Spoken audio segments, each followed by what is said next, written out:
दोस्तों, हजरत उस्मान गनी रजी अल्लाह ताला अन्हु एक ताजिर थे और ताजिर कभी भी घाटे का सौदा नहीं करता। जब मुसलमान मक्का से मदीना की तरफ हिजरत कर रहे थे तो वहाँ पर पानी की बहुत ज्यादा किल्लत थी। वहाँ पर एक यहूदी का कुआं था जो मुसलमानों को पानी बहुत ज्यादा दामों में दिया करता था। आप सल्लल्लाहु अलैहि वसल्लम ने इरशाद फरमाया, जो मुझे ये कुआं खरीद कर देगा मैं उसे जन्नत की बसारत देता हूँ। उसी वक्त हजरत उस्मान गनी रजी अल्लाह ताला अन्हु वहाँ पहुंचे और उस यहूदी से कहा कि बता तेरे इस कुएं की क्या कीमत है। यहूदी ने अपने 100 दीनार वाले कुएं की कीमत 5000 दीनार बताई। हजरत उस्मान गनी रजी अल्लाह ताला अन्हु ने अपनी जेब से 5000 दीनार निकालकर उस यहूदी को दिए और वो कुआं खरीद लिया। जब यहूदी ने उससे कहा कि तू पागल हो गया है, इतने महंगे दामों में ये कुआं खरीद रहा है। हजरत उस्मान गनी रजी अल्लाह ताला अन्हु ने कहा कि मेरे नबी ने इस पर जन्नत की बसारत दी है, तूने अपनी औकात के हिसाब से अपनी हैसियत बताई है, वरना मैं तो इस कुएं के लिए 40,000 दीनार लेकर आया था। दोस्तों, ये थी आप सल्लल्लाहु अलैहि वसल्लम के लिए सहाबाओं में मोहब्बत।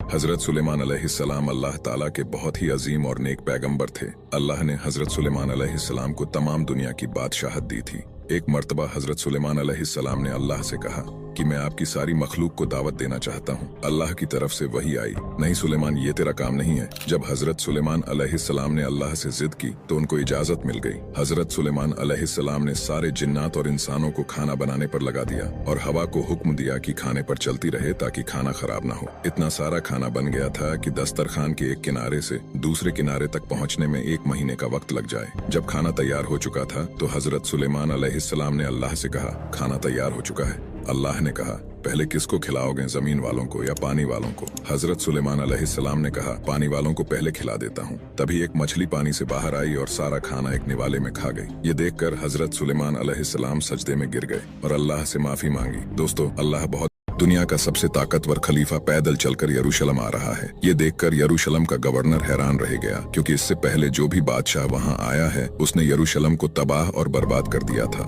जब वहां के गवर्नर ने हजरत उमर को देखा तो उन्होंने बगैर खून बहाए बैतुल मुकद्दस की चाबी हजरत उमर को थमा दी, लेकिन उन्होंने एक शर्त ये रखी कि मुसलमान यहूदियों को यरूशलेम नहीं आने देंगे। हजरत उमर ने उसकी इस शर्त को नहीं माना और यहूदियों को भी बैतुल मुकद्दस आने की इजाजत दे दी। इस तरह पहली बार यरूशलेम इब्राहिम अलैहिस्सलाम के बेटे इस्माइल अलैहिस्सलाम की औलाद के पास आया। 350 साल तक यहूदी, मुसलमान और ईसाई शांति के साथ यहाँ पर रहने लगे।